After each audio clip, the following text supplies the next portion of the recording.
Hey, everybody. Thanks for joining us on this Thursday, April 2nd. I'm CJ LeMaster, your lead investigative reporter and your host for the WLBT Plus Digital News Desk update on this second day of April. Hope that you're doing well. Hope everybody, your friends and family are also having a wonderful week. We are almost done with the work week at this point, and we have a wonderful Easter holiday weekend to look forward to. Of course, tomorrow being Good Friday, Easter Sunday being just days away. We've got a lot of stories we want to get to. First, I want to thank those of you watching right now on our live streaming options right now on Facebook and YouTube. Also, our OTT platforms. Again, thank you so much for taking time out of your day to choose us and watch us here at 1 o'clock.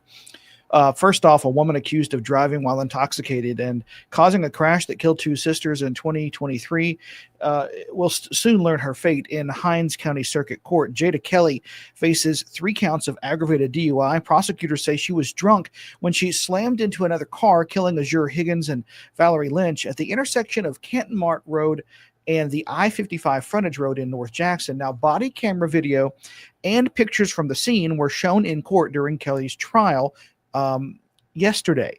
The video showed Kelly visibly intoxicated and arguing with officers after the crash. At one point, her father was overcome with emotion and left the courtroom. The victim's family members were also emotional, with some seeing the images for the first time. Some had to put the grieving process on hold as they sit through the trial. My mother had 3 children, me being the eldest, and Noah Hudson, who's here, is being the youngest.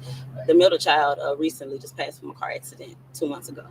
So it's hard finally getting the answer, getting to this day, and we don't have the whole family here to be here for that. We want justice.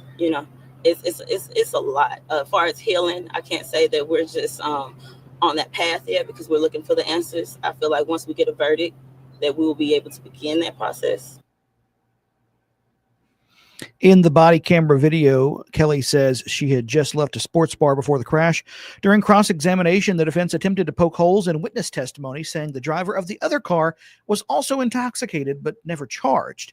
If convicted, Kelly faces up to 75 years in prison. And of course, those deliberations going on right now. School teachers in the state could soon see a bump in pay. A bill calling for a $2,000 raise is one step away from becoming law.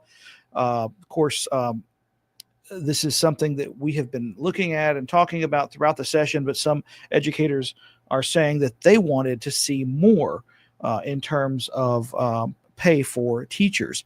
And now educators say they're making huge strides in your child's education, pointing to improved state testing scores, high graduation rates.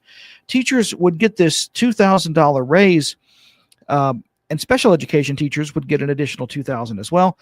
The raise moves the average teacher salary in Mississippi close to $56,000, but still the lowest in the country. $2,000 is really just a drop in the bucket, because once insurance kick in, then that $2,000 is gone, and so again, we're appreciative of any raise, but the $2,000 raise is really insulting to our educators after the hard work that they have shown and have done over the last few years. What I hope would happen is that teachers would rise up and point out to the people who they elect that we want something more meaningful. We appreciate what you did, but we're expecting you to do more. We don't move unless the people who elect us push us to move. Assistant teachers would also be getting a $2,000 bump as well if the bill is signed into law by the governor. Teachers would see this pay raise during the upcoming school year. Well, shelves at many package stores here in the metro and around the state still empty as the state deals with alcohol distribution problems. This is also something that we have been following this legislative session. At the state capitol, lawmakers had proposed that so-called Emergency Alcohol Distribution Act as a temporary fix. It would have let package store owners buy alcohol directly from sellers and bypass the warehouse in Gluckstadt. That bill died earlier this week, in a conference committee. In the month of April now, and where are we? They still have 170,000 approximately backlog orders. I went to 2 restaurants myself personally yesterday and last night to see what the inventory was like. One restaurant had no vodka. The other one had a very limited amount of wine. My concern is to get out of this debacle that we now. Of course, some package store owners tell 3 on your side. The proposed a solution. We have no solution from the Senate. Some package store owners tell 3 on your side the bill probably wouldn't have helped much anyway. A new warehouse for ABC is under construction. Sorry, I interrupted him there. I thought that he was finished with the soundbite there, so my apologies there. If you don't have close access to an open library, the books could soon be coming to you. It's a bookmobile. It's a bookstore on wheels, of course, but it's called the Bookmobile. Jackson Hines Library System has unveiled this. The library on wheels, meeting the needs of communities that don't otherwise have easy access to all the books and services offered by libraries. The 26 by 8 foot truck can hold up to 2,000 books and is internet ready. The roaming library will make its first stops in South Jackson. We will be able to register patrons, check out books. We will have mobile printing services, and we will be a rolling Wi-Fi hotspot. We are looking for partners who would like us to come on a regular basis, on a regular schedule. And what we need is enough room to accommodate the bookmobile with enough space to say that it would be ADA accessible. Now, you can expect to see the bookmobile rolling through neighborhoods by mid-April, so in a few weeks. Got another story to tell you about, and we try to tell, in the our little mini newscast with something positive. We want to tell you about a competition going on right now, of course, being held at the Mississippi Trade Mart. It is back open for events after, of course, that fire that took place last month. This week, the Skills USA competition and career fair took place with students showing off their construction skills for a chance to compete nationally. They also explored career opportunities at the fair, including chances to land jobs. Organizers say the event helps meet the growing need for construction workers here in the Magnolia State. A lot of what's going on in the state of Mississippi with the data centers, for the next 15 to 20 years, there's construction that's available for job career opportunities. So these career and industry partners we have are able to hire these guys and girls with the credentials they have and train them for that next level to work in construction.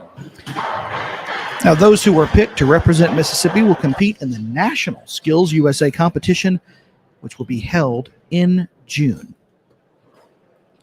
Got one person saying hi to us on this Thursday, Melba Bruce. Good afternoon, everyone. Happy Good Friday and happy Recreation Sunday. Yes, that's exactly right. Miss Melba, hope that you're doing well and everything.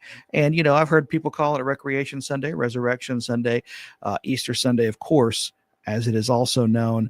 It's a time of reflection, of celebration, and a time where we get to see everybody at church or however you like to celebrate as well. So wearing your Sunday best, going all out. And also too, one thing I miss from not being a kid anymore is getting to hunt Easter eggs. It's not really, doesn't really hold that kind of luster when you're an adult and you get out there. But of course, hiding them for little kids and for family members, nieces, and nephews to get to find is certainly fun as well. So I hope that you have a wonderful holiday weekend. Of course, we're going to be here doing a 1 p.m. news update on Good Friday. So we'll be able to bring you the latest news. News doesn't stop just because it's a holiday, folks. And so we're going to continue to bring that to you. At 2:30 today, our First Alert Weather Team will be in here to give you an update on what this weekend's weather will be. We have chances for rain. Hopefully it won't be a complete rain out. And of course, your early evening newscast start at 4 p.m. on air, online, and on our OTT platform. For everyone here at WLBT News, I'm CJ LeMaster, your lead investigative reporter and your host for the WLBT Plus Digital News Desk Update, which is every weekday at 1 p.m. Thank you so much for watching, and we will see you back here tomorrow at 1.